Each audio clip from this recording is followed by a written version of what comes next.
So, is America the best of the best? Is it the best country to live in? Is it the best quality of life, the best value of life, and so forth?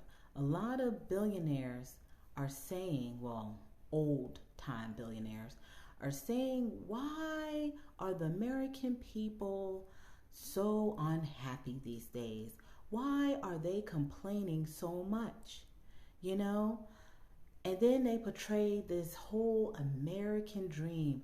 If you work or you do this, you can have the white picket fence house, you can have the dog and cat and the children if you choose. They give you that dream, but is it just a dream? And does that dream turn into a nightmare for a lot of people? You know, you got to think about it. As I sat there for the second day doing overtime, and listening to my kids' sweet voices on the phone and, hi mommy, we love you, are you coming home, da da da, we want you home. But if I'm home, we're not going to be at that level that we need, so I have to put in some overtime in order to achieve what I need to achieve, you know what I mean, to pay the bills and stuff. And it's like, if you look at it, we're all slaves to the system. We're all on a big old plantation. You know, we're all just worker ants. You have to work very hard and you have to keep working, because if you don't work, say you own your own house, if you don't pay your mortgage on time, what happens? Foreclosure, tax evasion, all that other stuff. If you're a renter and you don't pay your rent on time, what happens? Eviction, lights getting turned off. So if you don't put in the hours and you don't put in the hard work, so many things under you can crumble. I was once told by a great man that we're all just one paycheck short of the street. At any moment, it could be taken from underneath you.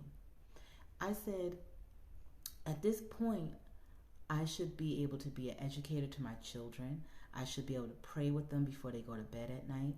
You know, at least be there to pray with them. I should be a spiritual leader, a spiritual guider. But I can't, because I have to work. I can't be that educator to them, you know. And then when I am home on the weekends, I'm so exhausted. And I try my hardest to give them my all. But right now, I'm going back and forth to the doctors to figure out what's going on. You know, I have some heart-related issues. So you're working yourself to death in America, and you don't know what day is going to lead to another. You can't even spend the quality time with your family like you could years ago.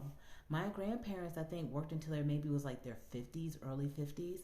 They had a house, they had 2 cars, but my grandma got to stay home with all 6 of her kids until her youngest was like, I think, 10. Then she chose to go to work. She chose. Not that she had to, she chose. Because she wanted a career for herself. But my grandfather took care of everything.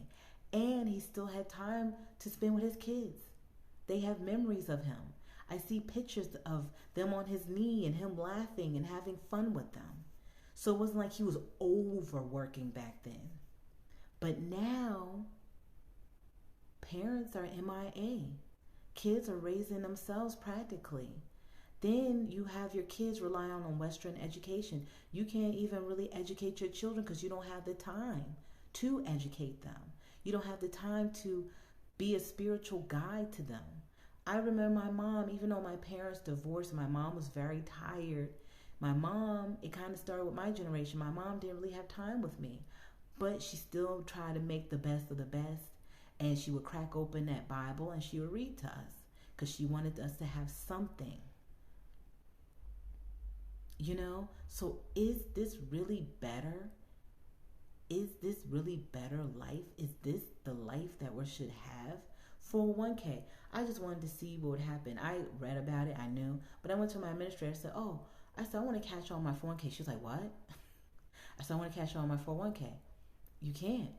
You can't do that unless you're terminated or unless you leave the company. You can withdraw, but only up to a certain amount, and then you got to receive penalties and things like that and taxes.